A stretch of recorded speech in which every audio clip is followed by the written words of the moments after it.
You're listening to the Teach Better Talk podcast featuring expert educators eager to share progressive tactics to reach more students. Teach Better Talk is created by teachers and fueled by passion. Let's get started.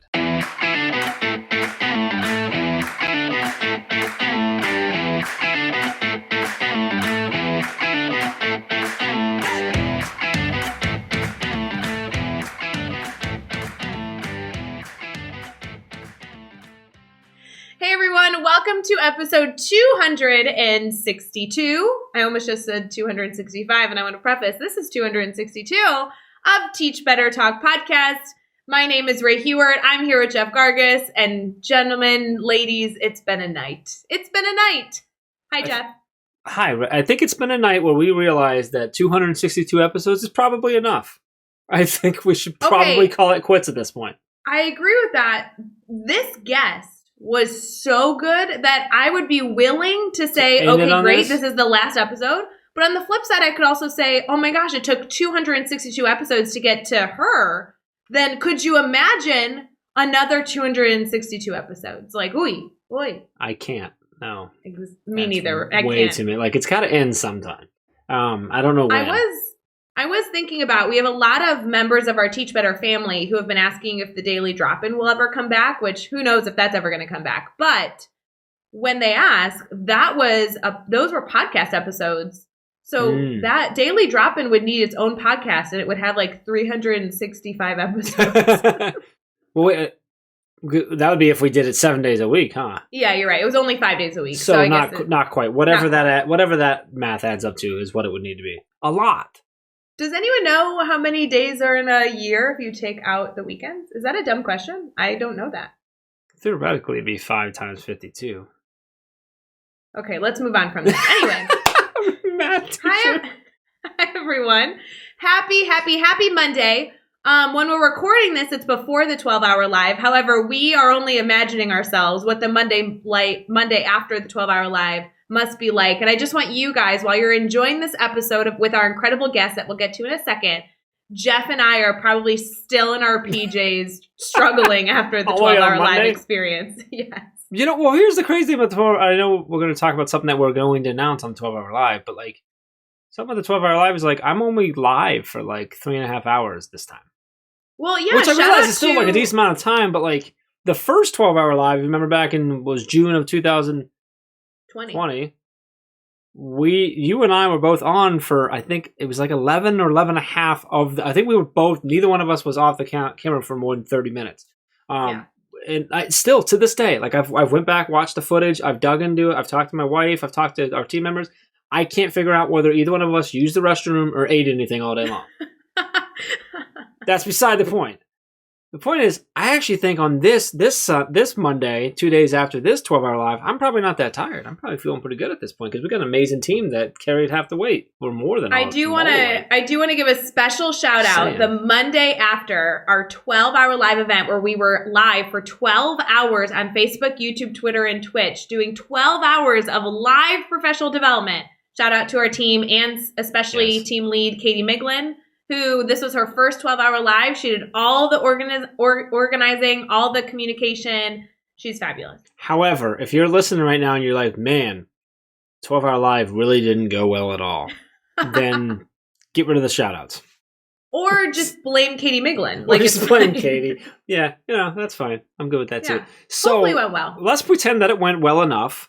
One thing that we are announcing on Saturday that will have been announced by the time you are listening to this podcast episode is something fairly big, kind of a big deal for us because it's a big change to something that has been like a staple of ours for a long time. That's been around for 4 years. Well, I was going to say, Jeff, let's play a game real quick. What is the Teach Better team known for? When I say Teach Better team, what's the first two things you think of? Of course, the first thing is probably the grid method. Okay, cool. That's not changing. Mm-hmm. What are some other things you might think of? Maybe some people specifically. You might be like, Teach Better team. I'm thinking Jeff Gargas, Chad Ostrowski, Dave Schmittou, right? There's people you might think of. Mm-hmm.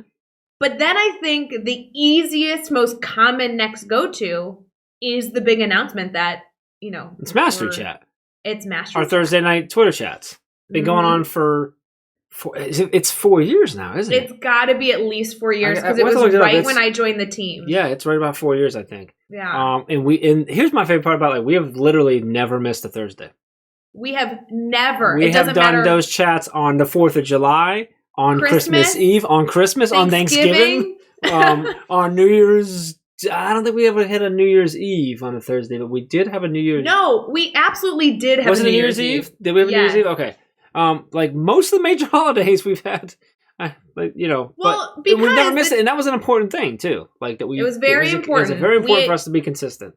We acknowledge not only consistency is important, but also everybody celebrates different things, and we always wanted to create a space where people could talk shop. So not everybody celebrates all the holidays you just listed, and we wanted to make sure that we had the family get together, because that's really what it is, right? Yeah, we head over to Twitter.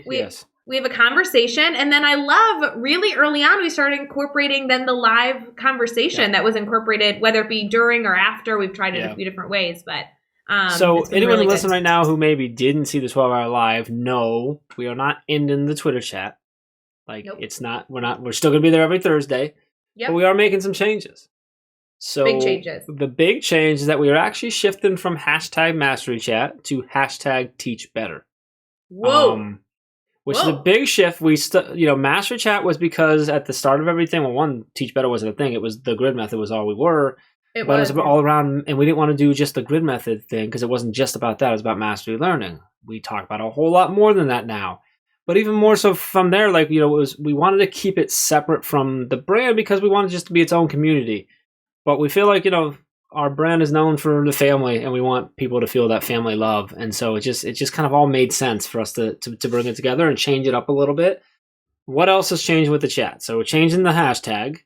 Hashtag's a big one. So we're going to be using both hashtags for a while, guys. Yes. If you are listening to this, even after the fact, even if you're a few weeks behind in these episodes, we're taking a slow transition. We don't want to lose any family members because of a new hashtag. We're going to make sure that everybody stays up to date. So hashtag Mastery Chat will slowly turn into hashtag Teach Better. It will still be happening on Thursdays at 8 o'clock Eastern. We will still be having a new guest host every single week, bringing up new topics in education to support our learners better than ever, to support teachers better than ever. I'm glad that all the core pillars of this chat will continue. Yeah.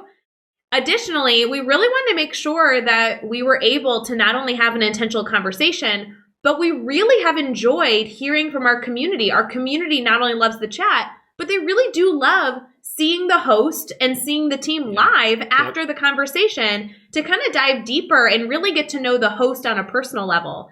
So the chat will be shifting from an hour-long chat to a half an hour chat.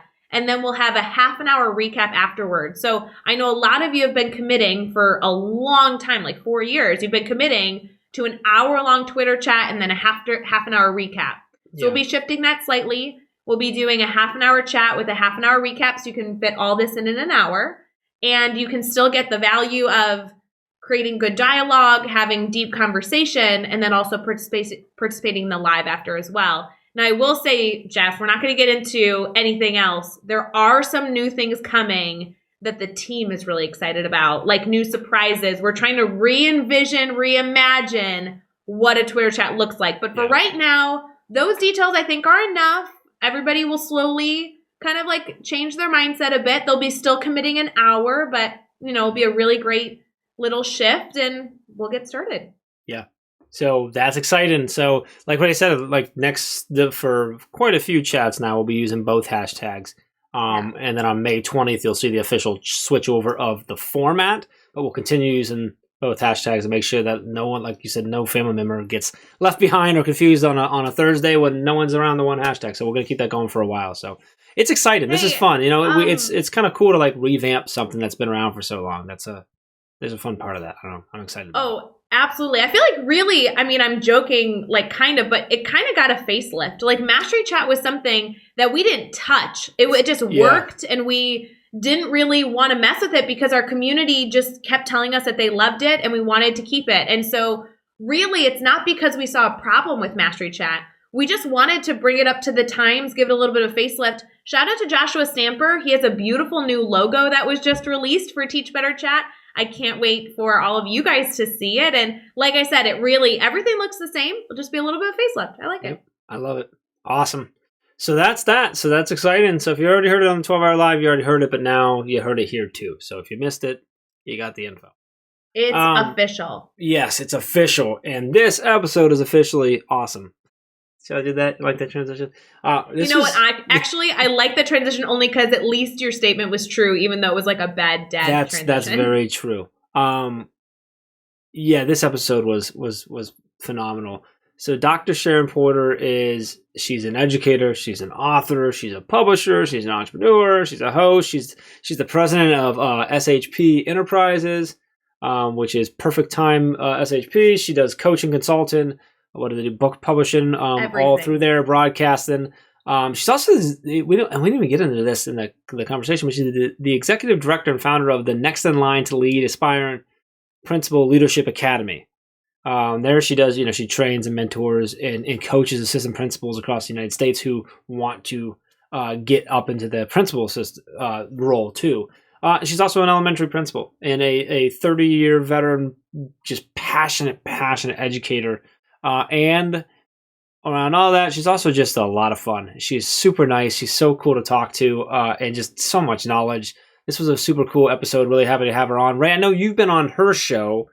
So you've now, like you talked about in the episode, you got to flip the mic on her.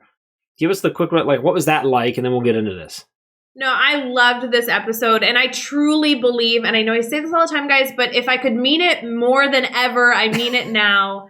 She's somebody I have to connect with. In my mind, she's an incredible human being. She's making incredible waves in education and she is a genius. I mean, it's ridiculous that she is not in my bubble in terms of I can't believe we don't text every day. I'm now trying to get her to be my best friend. It's no big deal. And I cannot wait to continue to learn. But her show was an incredible experience. I hope you guys all go tune in. There's so much content out there. So choose to be a learner and definitely choose to be a learner with her. I love it.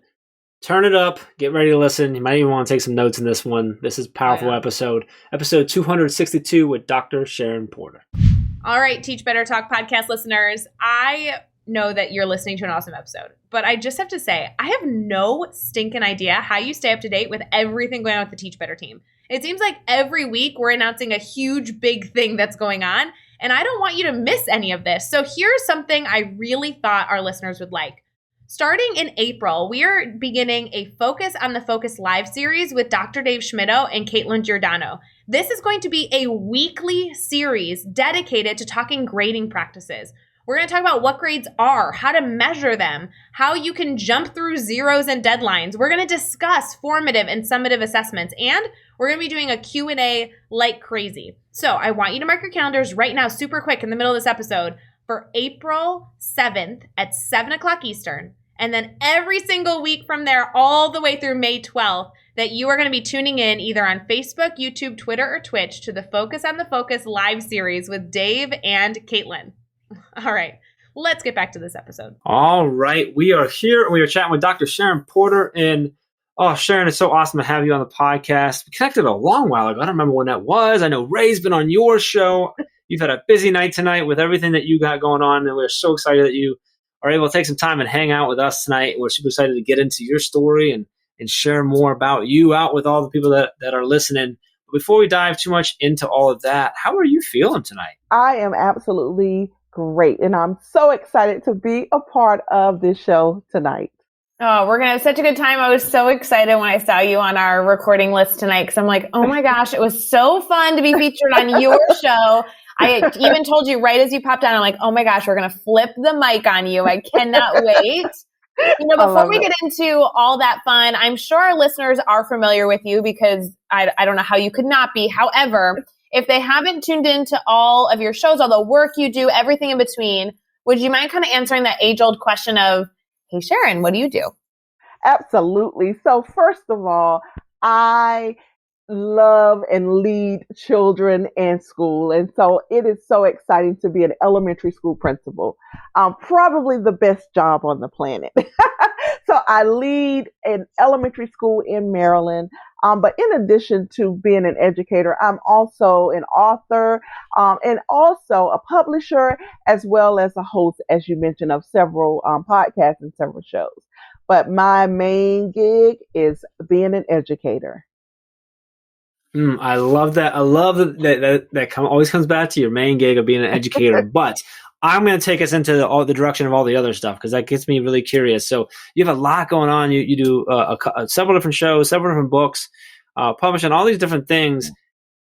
How did you get into that? What part came first, and then did that thing lead to everything else? Like, was it books first? Was it the shows first? What was it that happened first? And kind of like, how did you get into that aspect of everything? That is an absolutely great question. So yes, the books were first.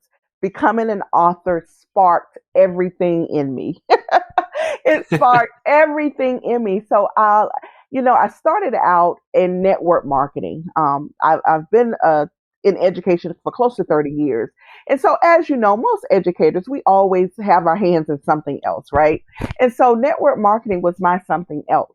I was asked to be in a collaboration project to talk about my experience as a network marketer. And so as I did that, I fell in love with writing books. Not just writing, but writing books, because I always was a writer. I journaled. I have, those 50 million journals that you have in your house. That's me. That is me. So I've always loved writing. Never thought about publishing until I was asked to be a part of that collaboration. And so when I did, I just fell in love with it.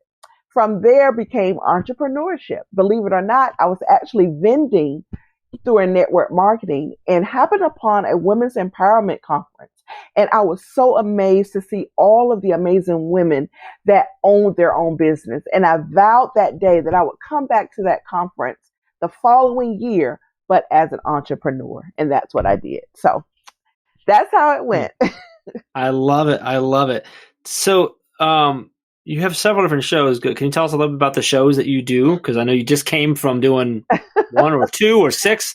Can you give us the rundown of the shows that you do have going on and where we can find them? Yes, absolutely. And so it started out as the I Am Dr. Sharon show. And I always have to tell this story because of the name. I said, I don't trip off that I earned my doctorate. I'm proud of that. But I had to do it twice. And I'll talk about that a little later. But as an affirmation for me during my second round through my doctoral program, that's exactly what I said to myself every day. I am Dr. Sharon. I am Dr. Sharon as an affirmation. So when it was time to get a show, I, of course, named it the I Am Dr. Sharon show. So that's where it all started for me, the I Am Dr. Sharon show. And so I featured educators, authors, and entrepreneurs, everything that I am. And so what happened once I went into the studio, because I started out on Facebook Live, but once I transitioned into an actual studio, I have a show every Sunday morning from 10 to 11. And so I decided to segment the show out. And so now I add politics to that. So the first Sunday, I talk to elected officials and those who are running for office on Let's Talk Politics. On the second Sunday, it's my Author Sunday, the book talk show. On the third Sunday, it's my entrepreneur show, It's All Business. And on the fourth Sunday, it's my education show, Education First. But in addition to me hosting those shows, I also produce other shows. And so tonight, The Right, Left, and Respect was one of the shows that I produced. And so I'm just really excited about this whole media opportunity that I'm infusing with my education. I love it. You have so much going on. It gets me so excited. It's so cool. And there's so much and you're doing such good work. So I love it. And so this gets me all of that gets me just more excited about this question, which is always my favorite, which is when we tell a story about a time that we've had a failure and how we overcome it. So I'm interested to hear where you pull from for this, but can you share a story with us about a time that you've had a failure, something you've had to overcome, and kind of take us there with you? What happened? How did you overcome that? And then what did you take away from that experience? Absolutely. Because, first of all, we know that failure is a part of success. And so I take it back to my doctoral program, which I was alluding to earlier. I actually, 2006, I started on my doctoral degree. And I actually finished in 2012 without a doctoral degree. So, 2008, And for those of you who have been through that process, the first part normally is getting through the coursework, right? Then that last year is really focused on your dissertation. So 2006 to 2008 was my coursework. I banged it out, y'all. I banged it out, right? All the courses done, everything. And then October 2nd, 2008, my father passed. And that took me down. It took me all the way down. And for 3 years after that, I could absolutely do nothing. I was not motivated. I actually relocated back to North Carolina from Maryland, and I did nothing but collect debt for student loans for my doctoral program. And so in 2012, I received the email message from my advisor, and they basically said, time is up. Time is up. What are you going to do? Are you going to finish the dissertation, or you have enough credits to earn your educational specialist degree? And so I thought about it, and I still did not have the will. And I just took the credits that I had earned and earned an education specialist degree. When I tell you I felt defeated, you would think I would be excited, right? I earned another degree, but I was going for that doctoral degree and I didn't get it. I felt that I had failed myself. I had a goal and I didn't reach it. So what happened? I took the educational specialist degree. I came back to Maryland, and lo and behold, probably a year after I came back, I received an email that my school district was sponsoring a 50% scholarship to principals who wanted to get their doctoral degree. I couldn't believe it. I was like, could this be my second do-over?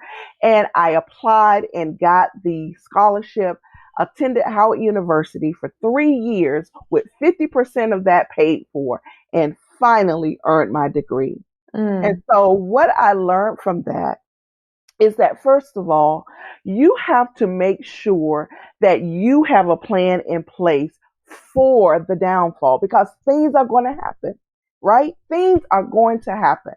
And so in the first time, I didn't have a plan in place. I was lost, totally lost, devastated after my father's death.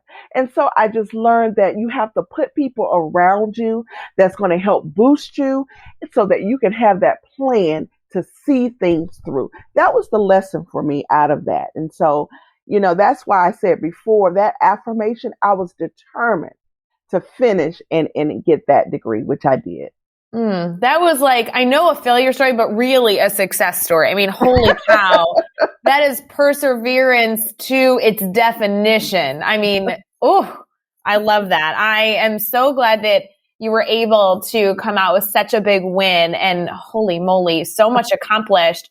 When it comes to all the work you're doing, because it really just seems like you're the busiest person on the planet, which people tell me that all the time. I was like, guys, don't be silly. I had a half an hour break today. I definitely am not that busy. And then I look at you and I'm like, oh, but she's busy. Oh my gosh. She's busy. And so with everything you're doing and with all the bits and pieces, what's really keeping you excited right now about education? I like to think of this as like, what's really fueling your fire in what you're doing? And I have to say this because on April the 8th, my students walked through the doors of my school from over a year ago. When I tell you I was so excited, even though it's only about 30%, we only had 30% return, the rest remained remote, but just to have life back into the building, right? Because everyone was remote. Our teachers were remote. I would go in every now and then, but the building, of course, was not the same, Ray. And so the building has life again. And I didn't realize how excited I would be to see those little bodies walk through the door. So right now, today, that is what's exciting me, keeping them safe so that they can continue to come through the end of the year. And that makes a ton of sense. I mean, I feel like for this question, a lot of people have a project they're working on or a topic they're excited to explore or, a passion that they have. And I think the truth is, especially in 2021, a lot of our excitement is because we get to get back to what we love, right? Because it's been so long. Yes, absolutely. Absolutely. So good. So I know that you share a ton of advice. I mean, whether it be on your show or anything in between, like you are always someone eager to support, eager to amplify, eager to share, and eager to ensure that your audience, gets what they need for their day and whatever, they're looking for. So can you identify one piece of advice that you want to give to our listeners, our teachers? Yes, absolutely. And this, again, is really from this whole year. Be the teacher that gives grace. And, and I say that because this whole year has taught me that everyone needs to extend a little grace to each other. And so I say this to my teachers, for their students. And I say this for even the school leaders that I work with. You have to give grace. And so for teachers, what does that look like? And what does that mean? Okay, so that means a child did not turn in their assignment exactly when they needed to or when the assignment was due. Give a little grace, right? We are going through so much. So my advice to teachers is really look beyond all of the due dates, all of the things that you have aligned for them, and look at the whole student, right? Look at that. That social emotional piece is crucial. Find out how your students are doing and give a little grace. Extend that grace to your students so that someone can extend the grace to you. So that's truly my advice to teachers. Wow, that's powerful advice. I love right at the end you said that extend that a little bit of grace to someone so that someone can extend it to you. That's powerful. And just to be thinking, I think great. We've talked a lot about grace this year. We talked a lot about it really at the beginning of the year, but like that's still there. Like we have to continue to do that. So I love that. I want to get into our 6 questions that I'm going to throw at you really quick. But before we do that, because you are so amazing, we're actually going to give you listening a chance to win not one, but potentially 2 different books that are out that we have up for grabs here. So, Sharon, can you share these 2 books? Just give us like the quick, maybe 30, 60-second rundown of each book, and then we're going to share how they can tweet out and potentially win a copy. Absolutely. The first one is The Women Who Lead, featuring school principals, the 2nd edition. I have 9 amazing sitting principals who share their journey and leadership, share their struggles, their successes, their achievements, and a little advice. And so they share their journey in education, how they got to where they are now. I love this book because it's real time and it shares sitting principals all over this country. Next in line to lead is my book for assistant principals who are aspiring to the principalship. And it's really also great for teacher leaders who aspire to assistant principal.